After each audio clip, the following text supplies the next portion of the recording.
cari teman yang betul-betul baik. Karena apa? Narkoba ini bisa untuk jebak seseorang.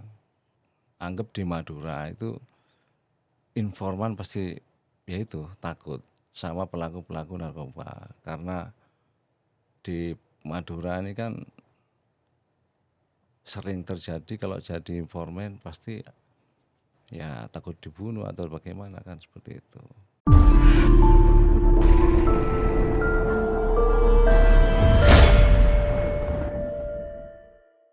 Halo Sobat KTV, berjumpa lagi dengan saya Syahid Mujtahidi tentunya dalam program Kupas Hukum.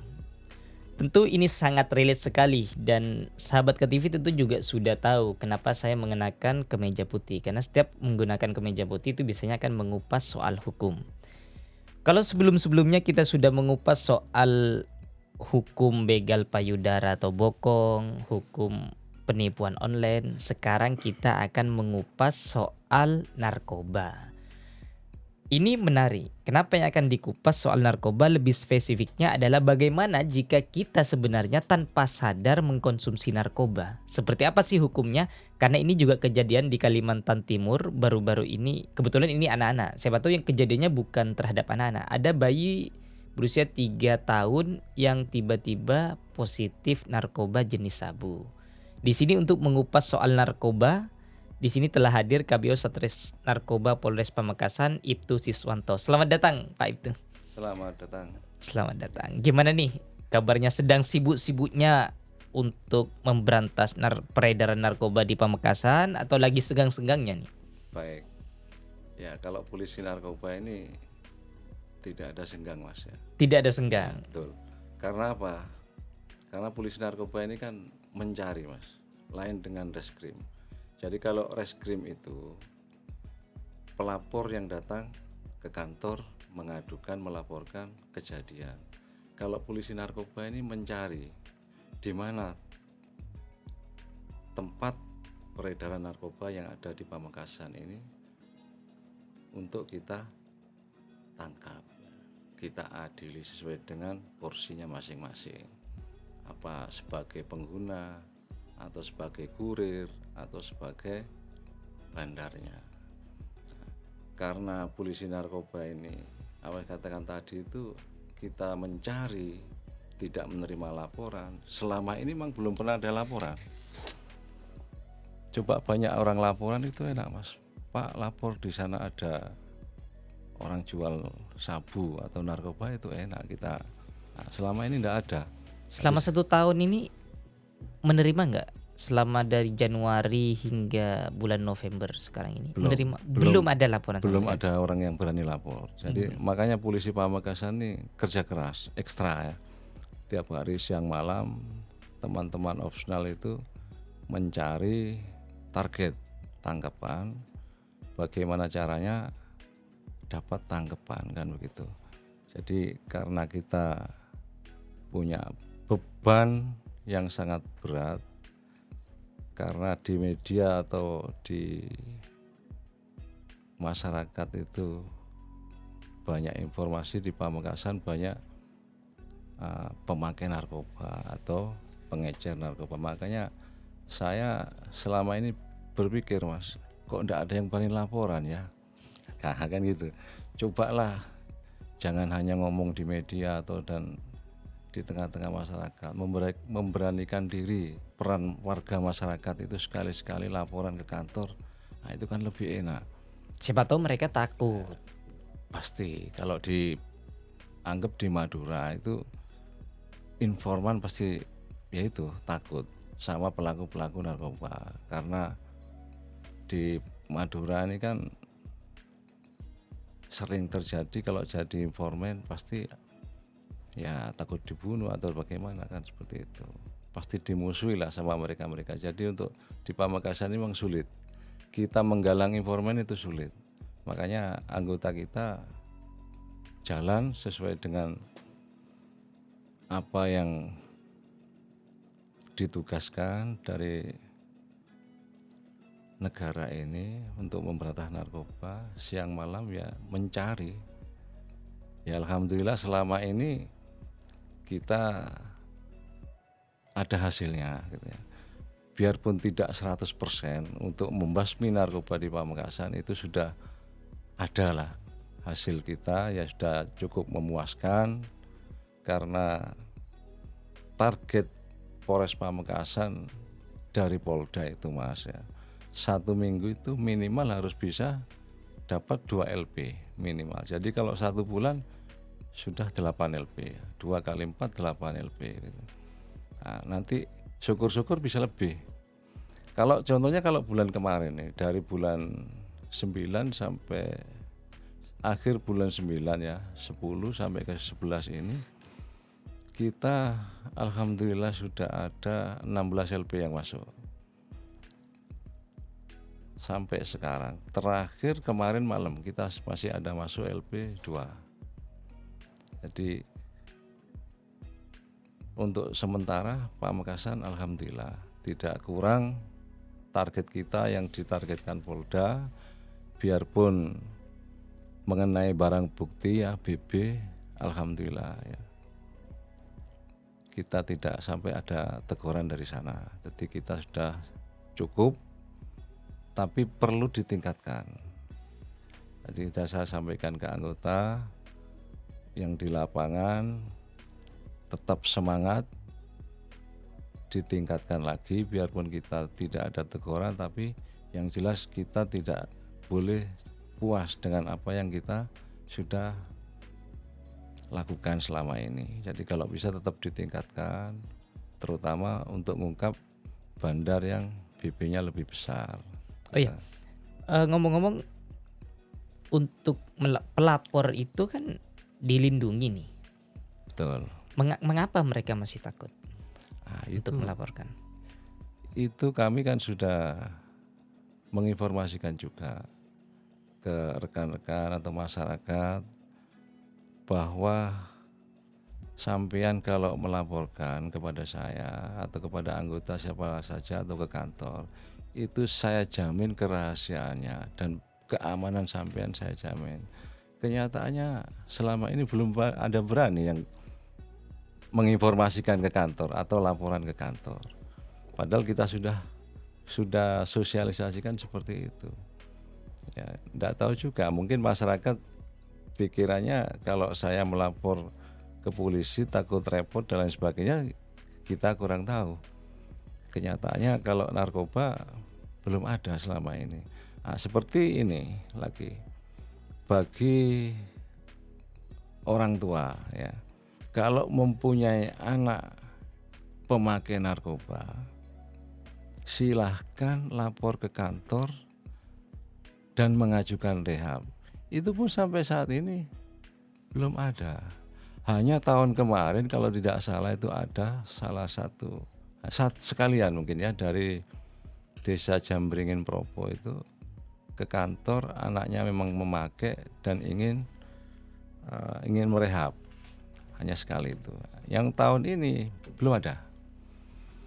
Padahal kalau daripada kena tangkap saat menggunakan, lebih baik melapor dan minta rehab, itu lebih aman kepada dia. Itu sudah saya sosialisasikan kepada teman-teman kepala desa. Barangkali ada masyarakatnya yang ingin direhab, orang tuanya suruh lapor ke kantor. Saya gitu. Nanti kita akan proses administrasinya ke rehab. Kan begitu. Tingkatan hukumnya ini seperti apa? Kategori hukumannya untuk yang narkoba ini? Mungkin ada bandar berapa tahun, kalau yang berapa tahun, jadi kurir berapa tahun, pemakai kalau narkoba ini kan begini Mas ya, ada kategori pemakai, ada kategori pengedar, ada kategori bandar. Kalau pemakai ini ancaman hukumannya kan paling ringan. Kalau pemakai dengan pasal 127 itu. Berapa biasanya ancamannya? Nah, kalau pemakai pasal 2127 itu rata-rata diputus 1,5 tahun. Dengan ancaman 4 tahun itu nanti putusnya rata-rata 1,5 tahun. Nah, kalau kurir atau pengedar itu rata-rata 4 tahun 5 tahun. Karena saya setelah tersangka yang disidangkan itu, kalau saya ketemu di lapas, kan saya sering penyuluhan juga di lapas tentang narkoba itu, penyalahgunaan narkoba. Saya sempat ngobrol, saya tanya, sampai kena berapa mas? Saya kena 5 tahun dan 4 tahun, dan itu bervariasi. Jadi kita kalau seperti undang-undangnya kan minimal kan 5 tahun ancamannya. Jadi bervariasi. Lain dengan bandar. Kalau bandar memang terbukti bandar dan BB-nya besar. Kalau narkoba itu kan tergantung dari BB, Mas. Kalau BB-nya 1 kilo ke atas ya bisa ancaman seumur hidup, atau bisa hukuman mati kalau lebih besar lagi. Oke, saya pengen tahu dari konsumen terlebih dahulu. Ya. Yang masuk kategori konsumen itu siapa saja yang mengkonsumsi, walaupun cuma sekali ataupun berkali-kali. Betul. Itu sama nggak jeratan hukumannya, hanya konsumsi sekali sama dengan yang berkali-kali? Jadi begini mas, kalau permasalahan itu nanti bisa kita lihat dari hasil penyidikannya. Soalnya apa? Setiap kita melakukan penangkapan, itu rata-rata dia mengaku hanya sekali pakai, hanya pemakai, akan seperti itu. Nah, tapi nanti kita cross check dengan hasil dengan penyidikan, ceritanya seperti apa. Kalau memang betul-betul dia make karena ajakan teman dan hanya sekali itu pihak keluarga bisa mengajukan rehab. Dan kalau memang nanti hasil penyidikannya betul, kita cross check dengan tersangka yang lain. Maksudnya tersangka yang lain itu nanti semuanya pesta 3 orang ya, 4 orang 3 orang, kita gerbek salah satu rumah dalam kamar itu, kita gerbek. Nah itu kan kita sidik semua. Nah ceritanya kan mesti lain. Saya hanya diajak pak. Nah, nanti kita tanyakan, terus yang mendatangkan barang ini siapa? Siapa yang beli, kan seperti itu. Uangnya siapa yang dipakai beli? Nah, nanti akan ada cerita masing-masing. Nah, baru kita cross check. Oh, berarti nanti kita pilih-pilih. Berarti ini memang tidak tahu apa-apa, cuman diajak make. Nah, itu bisa dikategorikan ke pemakai, kan gitu. Nanti bisa direhab. Nah, kalau yang jual dan yang punya uang, kadang-kadang itu selama ini kalau kita ngerebek pesta narkoba itu rata-rata urunan gitu loh. Karena narkoba ini kan mahal, 1 gramnya kalau saya tanyakan itu kadang-kadang 1.100.000, 1.200.000 1 gramnya. Nah, 1 gram itu kalau dipakai 3 orang itu kan hanya sedikit. Paling beberapa kali sedotan aja sudah habis. Nah, itu kadang-kadang urunan. Kalau sudah urunan ini kan berarti dia ikut modal dan sengaja untuk mengkonsumsi barang tersebut. Oh iya, soal dalam artian kalau yang sudah berkali-kali bisa juga mengajukan rehab, bukan di penjara? Bisa saja. Yang berkali-kali. Bisa. Jadi begini, sekarang ada aturan yang baru. Kalau penangkapan itu BB-nya kurang dari 1 gram dan bukan residivis, maksudnya residivis begini mas, dia pernah di penjara kasus yang sama. Kalau sudah residivis pernah di penjara itu tidak bisa direhab. Memang aturannya dari begitu. Nanti dari BNN pasti tidak diterima. Kita mengajukan pasti tidak terima. Nah, dan bukan pengedarnya. Kalau memang betul-betul pemakai, BB-nya kurang dari 1 gram itu bisa mengajukan rehab. Oke. Saya bisa mengategorikan bahwa orang mengkonsumsi itu bisa didasari dengan kesadaran. Contoh kayak walaupun dia hanya sebatas disuguhi, itu adalah bagian dari kesadaran. Tapi ada orang yang memang tidak sadar untuk mengkonsumsi hal kayak itu. Ya salah satunya ini ya kebetulan mungkin yang di Kalimantan Timur itu terjadi kepada anak di bawah umur. Tapi hal itu berpotensi juga terjadi terhadap orang yang dewasa. Contoh, kita main tapi kita tidak tahu ke teman kita dia sebagai konsumen dari narkoba, pemakai apa segala macam. Lalu kita berinteraksi di sana, kita numpang minum di sana apa segala macam. tiba-tiba keluar dari situ ada tes narkoba apa segala macam atau ada penggerbekan atau apa. Saya tidak tahu, ini seandainya terjadi pada saya tidak tahu pas Iya. tiba-tiba terjadi kayak gitu gimana kalau ada kasus itu. Dia tetap masuk dalam jeratan hukum atau seperti apa? Baik, jadi begini Mas, kalau memang ada kejadian seperti itu kan dia memang betul-betul tidak sengaja bertamu atau ya anggap ke rumah teman ya. Mungkin dia haus, ada botol yang habis dipakai nyabu ya, kan itu kan ada airnya. Mungkin secara tidak sengaja diminum karena dari hausnya. Nah, makanya kan nanti kita bisa melihat dari hasil penyidikan ceritanya seperti apa. Nah, kok bisa habis minum itu kok terus ditangkap Pak? Mungkin pada saat itu ada penggerbekan ke sana, tapi yang dia lakukan hanya minum air bekas botol yang dipakai nyabu oleh temannya itu kan, maksudnya kan di situ. Nah, nanti ceritanya ada ceritanya kan nanti. Ceritanya pemilik rumah itu seperti apa, dia ke sana itu mau apa kan begitu. Nah, kalau memang betul-betul dia sana hanya bertamu dan dia haus, ada air diminum biarpun tidak disuguhkan kan berarti kan ini bukan niat dia, karena ya kelalaian aja, apes, dan betul-betul tidak tahu kalau itu air bekas untuk nyabu. Ya itu kita bisa nanti setelah disidik ceritanya jelas. Nah, kalau memang dia mau direhab ya direhab, kita RJ kan gitu. Tapi tetap masuk jeratan hukum sebenarnya. Kalau di RJ ya enggak. Iya kalau rehab Ya itu. kalau rehab enggak. Maksudnya walaupun itu tidak sengaja berarti tetap masuk ke dalam jeratan hukum. Contoh kayak saya nih ditipu sama teman saya. Duh saya haus nih apa segala macam, tiba-tiba nih minum gitu. Terus diminum, tiba-tiba tidak lama kemudian atau keesokan harinya tiba-tiba ada penggerbekan, saya dites tiba-tiba positif. Walaupun kejadiannya seperti itu dan benar hasil BAP-nya juga seperti itu, temannya juga mengakui bahwa kejadian seperti itu, dia tetap ya masuk enggak, jeratan hukum. Enggak Mas, enggak. Karena apa?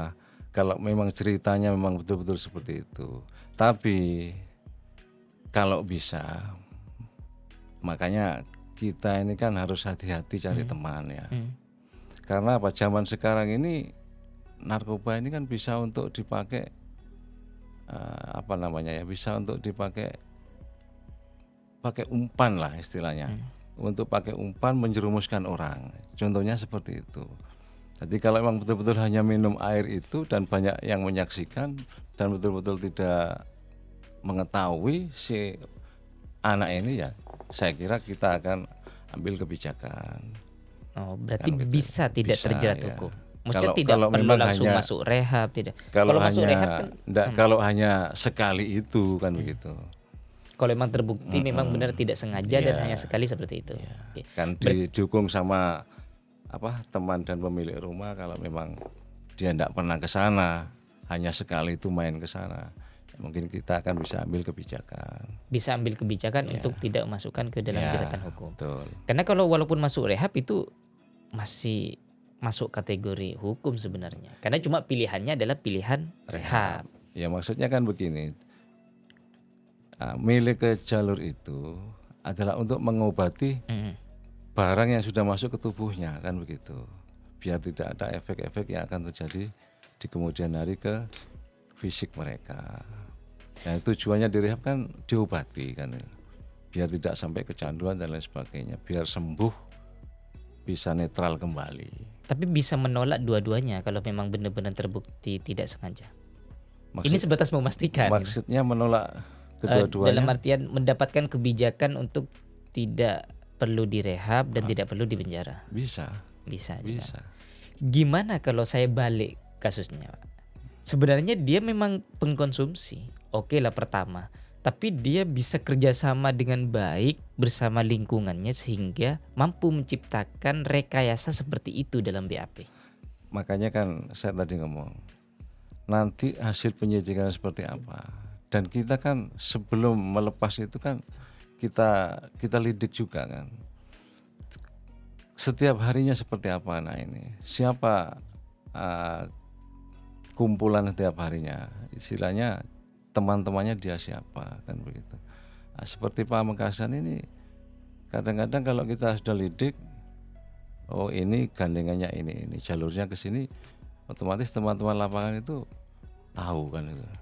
Nanti biar tidak terkecoh seperti yang sampean katakan tadi itu, kita lidik dulu seperti apa. Nanti kalau memang betul-betul dia hanya sekali bermain ke sana disodori air itu terus hasilnya positif, nah, kita akan cari tahu dulu, tidak langsung semata-mata kita lepas. Mungkin kita wajib lapor atau bagaimana dalam seminggu 2 kali atau sekalian seperti itu.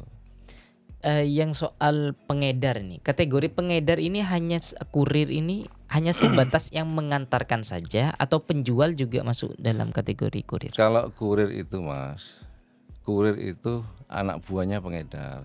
Jadi kurir ini hanya tugasnya mengantarkan barang kepada pembeli. Kalau pengedar ini dia yang jual, yang punya modal, kan begitu. Nah, seumpamanya saya penjualnya, sampean kurir, saya hanya ngomong, Mas ini antarkan ke sana, alamatnya ini. Nah, itu hanya kurir aja. Kalau pengedarnya ya yang punya menjual, modal, yang jual, yang punya modal. Kategori hukumnya sama? Beda. Berarti tingkatan yang berbeda. Ya. Kalau yang cuma pengedar berapa? Pengedar biasanya ancamannya? Kalau ancaman, kalau narkoba ini kan tergantung dari barang bukti, Mas.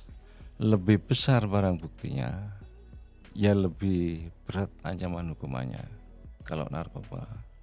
Paling rendahnya? Paling rendah 5 tahun. 5 tahun. Ya. Pernah nggak terjadi, karena ini bukan hanya sebatas salah konsumsi, tapi bisa aja saya tidak tahu hanya dititipin barang gitu.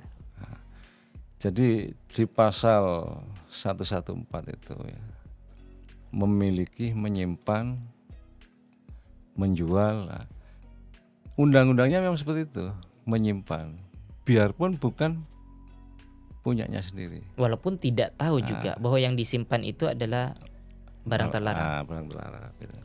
Karena apa?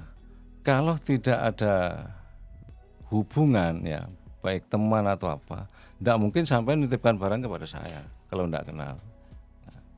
Kan betul? Iya, oke. Tapi bisa aja, contoh sekarang kan orang Madura nih banyak nih di Jakarta, segala macam. Kadang banyak nih nitipin petis atau apa dari keluarganya, titipin ke family saya. Tahu-taunya di dalam sebenarnya ada yang jual, sebenarnya orang yang ada di sini sama orang yang ada di sana. Jadinya dikemas lah seperti kayak makanan. Kan nggak mungkin orang yang dititipin itu sampai harus membongkar, apalagi punya tetangganya sendiri apa segala macam. Ya, kalau kejadian seperti itu seperti apa nanti? Makanya kan begini. Jadi nanti yang anggap ada tingkat, kalau memang sudah terbongkar ya, ada yang kedapatan menyimpan, memiliki ya, ada yang sebagai persekongkolan ya. Kalau yang ini kan anggap sama yang Jakarta kan enggak kenal. Yang kenal kan yang disuruh itu. Nah, ini persekongkolannya kan di sini. Otomatis yang disuruh itu kan kenal dengan ini kan gitu. Nah, nanti ini yang kedapatan ini samanya kena tangkap, atau ada orang yang ngasihkan informasi, dia bawa barang seperti itu dikemas seperti petis umpamanya, ketangkep, dia kan nanti ngomong, ini punya siapa? Saya hanya disuruh ini Pak, dititipi ini, nah, suruh bawa, saya kebetulan ke Jakarta, suruh kasihkan ini. Berarti barang ini kan yang tahu kan yang dua itu. Nah, tapi ini tetap dapat hukuman. Karena dari undang-undang narkotika itu, menyimpan, memiliki, menjual 114. Berarti juga sangat terbuka ketika seseorang ingin mengorbankan orang lain. Betul, makanya saya tadi ngomong Mas, cari teman yang betul-betul baik. Karena apa? Narkoba ini bisa untuk menjebak seseorang. Kalau kita punya masalah dengan si B ya, sampean akrab dengan si B, saya juga akrab dengan sampean, saya bisa lewat sampean, dengan sampean tidak tahunya seperti tadi itu. Iya, Nah, itu yang saya maksud tadi. betul. Karena kadang ada temen saya nitipin baju, kasihkan ke ini gitu. Ya biasa, namanya juga teman gitu. Minta Iya, tolong kami betul. bantu, walaupun niatnya kami juga tidak tahu. Kalau kejadian kayak gitu, ada nggak kebijaksanaan seperti yang dilakukan oleh tidak sengaja mengkonsumsi tadi? Kalau BP-nya besar, Mas, ya nggak bisa. Nggak Kalau bisa. kalau hanya 0, mungkin bisa ada kebijakan, dan yang jelas kalau positif juga urinnya bisa direhab. Karena undang-undangnya ya seperti itu. Undang-undangnya jelas, menyimpan, memiliki, menjual. Nanti kalau sudah kedapatan menyimpan biarpun bukan barangnya, tapi dia tahu barangnya siapa, otomatis ya terjerat undang-undang itu. Nah, kalau kebijakan ini ya memang agak-agak sulit lah, karena narkoba undang-undangnya berat, kan begitu. Selama ini kalau ada permasalahan atau proses seperti itu, kita lanjutkan tetap diputus sama pengadilan kan, tetap terjerat hukum karena sesuai dengan undang-undang itu. Jadi untuk kebijakan saya kira tipis. Oh, berarti bener-bener jadi bisa aja jadi korban di posisi sebagai kurirnya ini, Betul. dan juga sebagai konsumsi yang memang tidak tahu, konsumen yang memang tidak tahu. Betul. Itu benar-benar bisa jadi Iya, dikorbankan sama seorang. bisa. Memang kenyataannya seperti itu. Itu yang kadang-kadang ingin memang kami terjadi kupas seperti sebenarnya. itu ya. Itu memang betul. Makanya tadi dari awal saya ngomong, carilah teman yang betul-betul baik, karena narkoba ini bisa untuk menjebak seseorang. Kadang-kadang kita diajak sama teman ke barat, ke timur, nah, nanti pulangnya sepeda motornya dikasih barang itu, akhirnya ada yang ngasih informasi bukan dari yang ngajak itu, dari yang lain, akhirnya ketangkap juga, kedapatan bahwa itu padahal betul-betul dalam hati dia betul-betul nggak tahu, memang apesnya dia, karena dia mungkin punya latar belakang permasalahan lain kan begitu. Ada lagi sebenarnya yang paling apes nih. Seandainya memang pinjam sepeda motor, gak tahu di dalam joknya ada alat terlarang, terus tiba-tiba ada penggerebekan dalam perjalanan, kena habis juga. Ya kalau kasusnya, kalau hukumnya, ya kalau di mata hanya hukum alat seperti Mas, kalau hanya alat mungkin enggak oh bukan, maksudnya ada barang kalau terlarang, barang barang iya, terlarang. kalau barang jelas. Kalau hanya alat enggak bisa kita kategorikan, karena apa? Nanti kita cross check juga dengan hasil tes urinnya. Kalau tes urinnya negatif, biarpun ada alat kan dia bisa ngasih keterangan bukan milik saya. Kalau barang tidak bisa.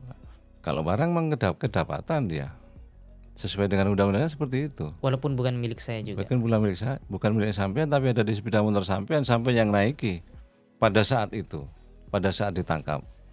Walaupun saya cuma pinjam sepeda motornya, bukan punya saya. Kalau sampean pinjam, yang punya bisa kita panggil juga bisa. Kalau proaktif mau ngadep kita panggil. Kalau enggak proaktif ya bisa kita tangkap juga. Saya ingin tahu perbedaan antara di mata hukum antara penjualnya, pengedarnya itu, sama dengan bandarnya. Di mana ini batas orang bisa disebut ini sebagai bandarnya? Jadi bandar itu si A, si B penjual ngulaknya ke C. Nah, ini C ini bisa dikategorikan bandar besarnya. Karena ini yang menyuplai ke A sama B. Walaupun yang C juga ngambilnya dari orang yang lebih besar lagi. Orang lebih besar lagi. Jadi kalau kita di wilayah seperti Pamekasan ini ya, jadi kalau sudah nyuplai ke bawah, ke bandar-bandar yang kecil, berarti dia sudah termasuk golongan bandar besar, karena dia sudah punya agen, kan begitu. Nah, kalau Yang di bawah ini kan pengecernya. Nah, sudah bandar ini yang punya beberapa pengecer yang namanya bandar. Biarpun dia ini dapatnya nanti dari luar negeri atau dari mana, yang penting dia di sini kan sudah punya anak buah. Kan, Oh, berarti orang yang sudah punya anak buah itu disebut bandar. ya sudah punya pengecer. Sudah punya pengecer itu disebut bandar. Oh iya ya. Takutnya saya nanya seperti ini membedakan antara penjual sama bandar. Tentu ini hukumnya kan nggak sama. Nggak sama. Nggak Ya. sama. Takut banyak pelaku-pelaku yang memang bandar, tapi dia mencoba untuk meringankan diri hukumannya dengan mencoba merekayasa sehingga dia hanya distatuskan sebagai penjual saja, gitu, pengedar saja, gitu. Ya, Itu yang bisa saja kalau memang dia pinter ya.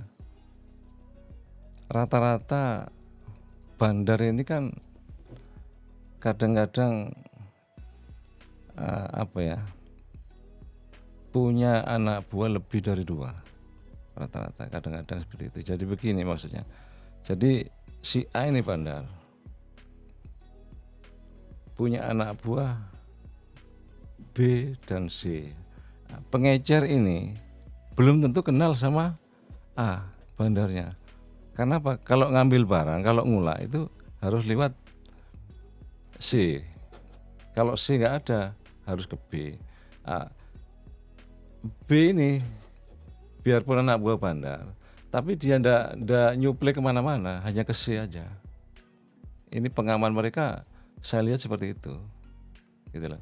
Jadi kalau nanti C ini kita tangkap, otomatis naiknya hanya ke B. Gitu. Nanti yang punya resiko lebih besar adalah C, karena apa? Dia yang bagian nyuplai ke bandar yang beberapa pengecer itu. Kalau salah satu pengecer ini kena tangkap, otomatis gigitnya akan ke C ini. Nah, yang B sama A ini kan masih harus nangkep B dulu kalau mau nangkep A, seperti itu. iya. Kalau di narkoba seperti itu. Karena dalam pandangan saya sebagai bandar itu juga sudah siap dari beberapa planning tentunya. Memang sudah. Tidak akan pasti akan lebih matang daripada orang-orang yang hanya sebatas penjual ataupun sebatas apalagi penjual cuma nggak punya orang dia jualin aja ngecerin. Ya rata-rata penjual ini kan Mas, kadang-kadang pengecer itu yang apa ya, Butuh uang butuh besar. butuh uang, tidak punya pekerjaan, rata-rata seperti itu. Seperti kurir itu kan rata-rata anak-anak yang tidak punya pekerjaan, dari keluarga tidak mampu, rata-rata seperti itu. Nah, dimanfaatkanlah sama bandar-bandar itu. Wah, kamu aja gitu, mungkin seperti itu, karena kita sendiri kan belum pernah komunikasi langsung seperti apa, tapi rata-rata memang prakteknya seperti itu. Yang paling besar menurut sampean selama berkiprah di dunia seperti ini itu yang menangkap yang di mana dan seperti apa cerita? Saya selama ini Yang paling besar dan atau yang paling terkesan lah dalam pandangan sampean selama berkarir di. Selama ini saya paling besar hanya 1 on, tidak pernah lebih dari itu. Karena Pamekasan ini kan rata-rata pengecer, Mas. Tadi paling besar 1 on. Sekalian akhir tahun 2021 kalau tidak salah itu 3,5 on, cuman kita operasi di lapas Pamekasan, hanya itu yang paling besar. Oh berarti juga sampai masuk ke Ya, dalam jadi lapas. kita seizin lapas saat itu kita pakai surat yang ditandatangani Pak Kapolres, mengasih pemberitahuan akan meledakan rahasia ke lapas. Itu kita alhamdulillah ada hasil kurang lebih 3 on ya, 3 on lebih lah pada saat itu akhir 2021 kalau nggak salah. Ya. Oh yang 2021. Ya. Sebenarnya paling basah ladang target dari bandar pengecer atau apa itu di luar atau di dalam sebenarnya? Ya, Di luar lapas atau di dalam lapas sebenarnya? Kalau sampai di lapas juga dapat. Ya di luar, Mas. Di luar. Yang paling Soalnya kalau di lapas ini kalau tidak resmi kita tidak bisa masuk. Oh bukan, maksudnya bandar menargetkan pasarnya Oh ya, yang di luar Mas. yang di luar. Iya. Kan kalau di lapas tuh enak seperti kemarin ya kita tinggal proses saja. Ya kalau di luar ini kan ya sekabupaten kan. Cukup ada. Kalau hanya di lapas itu kan hanya beberapa orang kemarin itu. Jadi kalau di luar ini kan luas, sekabupaten Pamekasan yang bisa kita kerjakan ya, biarpun nanti endingnya naik kemana-mana, apa ke Jawa atau ke Sampang, ke Sumeneb gitu Mas. Iya. Terakhir, apa nih yang ingin disampaikan bagi orang yang masih sejauh ini masih mengkonsumsi narkoba atau masih mengecer narkoba atau masih menjadi kurir narkoba atau bahkan masih menjadi bandar, yang pesan yang ingin disampaikan? Baik. Ya, pesan saya selaku KBU Sat Narkoba Polres Pamekasan, bagi teman-teman atau warga masyarakat yang belum sama sekali belum pernah memakai narkoba, tolong jangan coba-coba. Karena apa? Dengan awal coba-coba itu nanti akan kecanduan. Kalau sudah kecanduan, masyarakat itu akan merasa membutuhkan barang itu. Jadi bukan penjual lagi yang butuh, tapi masyarakat yang sudah kecanduan yang akan membutuhkan barang itu. Nah, bagi para pelaku pengecer atau bandar, tolong berhenti sebelum berurusan dengan hukum. Karena apa? Narkoba adalah sangat merusak generasi kita. Karena rata-rata sekarang ini pemakai narkoba itu lebih besar dikonsumsi oleh para remaja. Biarpun di kalangan usia tua, dewasa, anak-anak sama-sama ada, tapi lebih besar para remaja. Jadi tolong kalau pengedar, kasihanilah masyarakat, jangan diracuni dengan narkoba. Karena apa?